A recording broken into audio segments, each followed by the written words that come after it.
Oui, on peut m'appeler un artiste optimiste.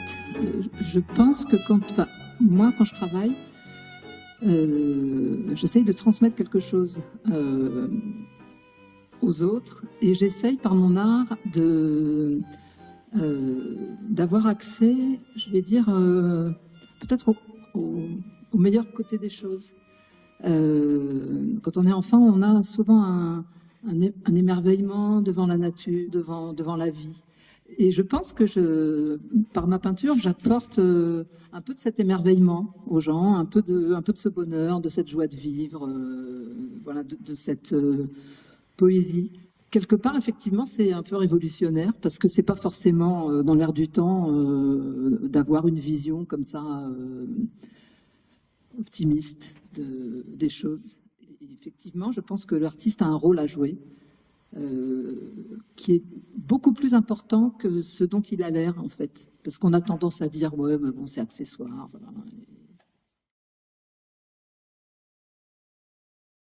Quand j'étais directeur de production, par exemple, il m'est arrivé de travailler avec des réalisateurs qui ne pouvaient travailler que dans le conflit. Il fallait que, par exemple, sur un tournage, ils avaient une tête de Turc. Et cette tête de Turc, il en prenait plein la gueule toute la journée et ne pouvait travailler que dans le conflit. Et il ne pouvait créer que dans le conflit. Donc je ne pense pas que ce soit très optimiste, quelque part.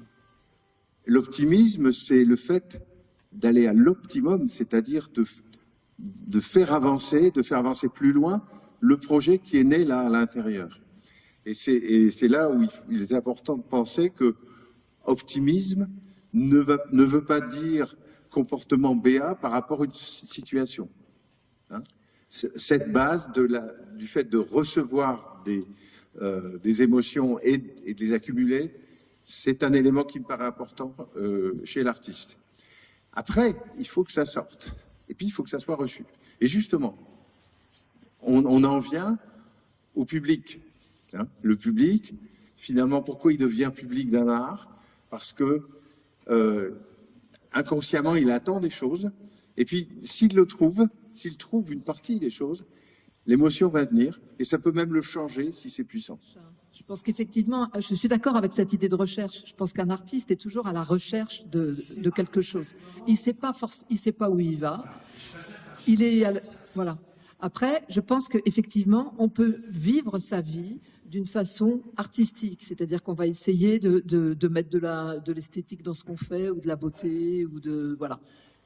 Mais la société. Mais comme on l'a dit tout à l'heure aussi, à partir de quel moment se sent-on artiste ou pas?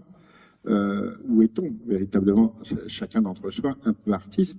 J'avais un exemple d'un artiste béninois magnifique qu'on connaît bien, qui s'appelle Sidimouné Biokou, et qui fait des œuvres, comme en font plein d'artistes africains, avec des éléments forgés qui soudent entre eux. Voilà. Et souvent, j'en suis arrivé un jour à me poser la question, mais pourquoi lui est-il un artiste alors qu'une dizaine d'autres qui font la même chose avec des œuvres qui sont aussi soudées entre elles avec la même technique et tout, ne sont pas forcément des œuvres d'art? Ben, tout simplement parce que dans les œuvres de Simone Biokou, tu les regardes, tu as tout de suite une émotion.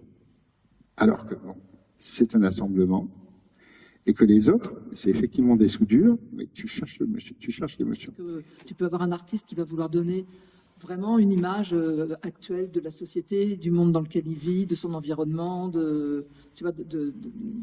effectivement, pour en donner une description précise qui amènera une prise de conscience qui pourra changer les choses. Et puis tu peux avoir un artiste qui en a rien à faire justement de la société actuelle et de l'environnement, et qui va plutôt se projeter sur comment il voudrait que ce soit.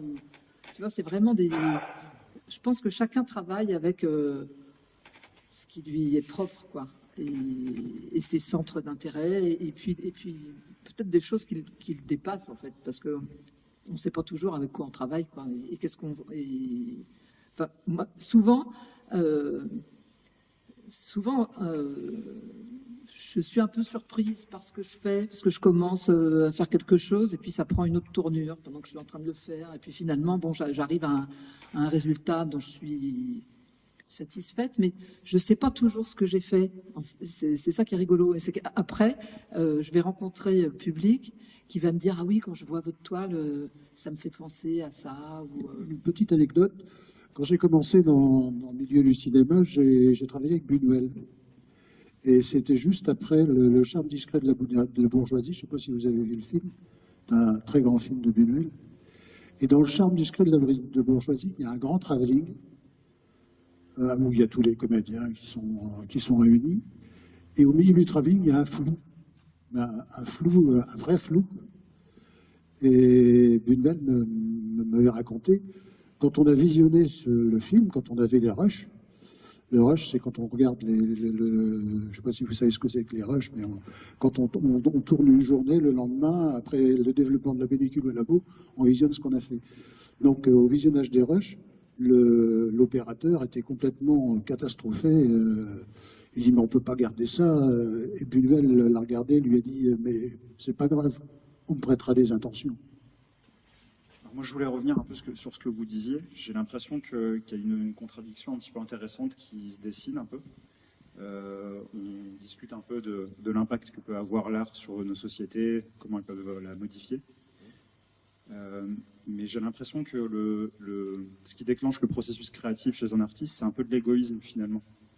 Est-ce qu'il n'y a pas une contradiction ici qui ne vient pas infirmer tout ce que vous dites depuis tout à l'heure, mais qui peut être justement intéressante? J'aimerais bien avoir votre point de vue là-dessus. Parce que tout à l'heure, ce qui était très clair, c'est que je précisais que de mon point de vue, l'art le plus souvent, avant d'être quelque chose qui est proposé aux autres, est d'abord l'expectoration, la sortie de tout ce qu'il y a dans cette personne qui est sensible et qui a besoin de faire sortir ça. Et parfois, c'est complètement égocentré. Alors, surtout quand il y a la moitié de la société bien pensante qui dit « apprenez à travailler sur vous-même », et puis l'autre moitié de la société bien pensante qui dit « soyez communautaire et apprenez à partager », on ne sait plus laquelle des bonnes sociétés. Et bon, je ne crois pas que la réponse est ni dans cet endroit ni dans l'autre. Bon, je pense que moi, je me remets en situation de création.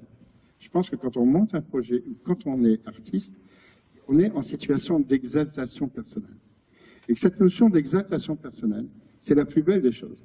C'est-à-dire que, je ne sais pas si il vous est déjà arrivé de partir sur une petite création avec un outil que vous ne connaissiez pas. Par exemple, vous n'êtes pas dessinateur, mais brusquement, vous prenez un crayon et vous vous mettez à dessiner. Bon, je donne un exemple, ça peut être d'autres choses. Vous n'avez jamais pris un micro et jamais enregistré, et brusquement, vous vous mettez à faire des sons dans un micro. Et il y a une exaltation qui se met en place. Et moi, ce qui m'intéresse, c'est ce phénomène d'exaltation. C'est-à-dire qu'à partir du moment où tu commences à partir dans quelque chose, après tu te transformes, tu te consolides, etc. Et là aussi, à partir du moment où tu apprends à dialoguer avec toi-même, donc moi, l'égoïsme sans doute dialogue.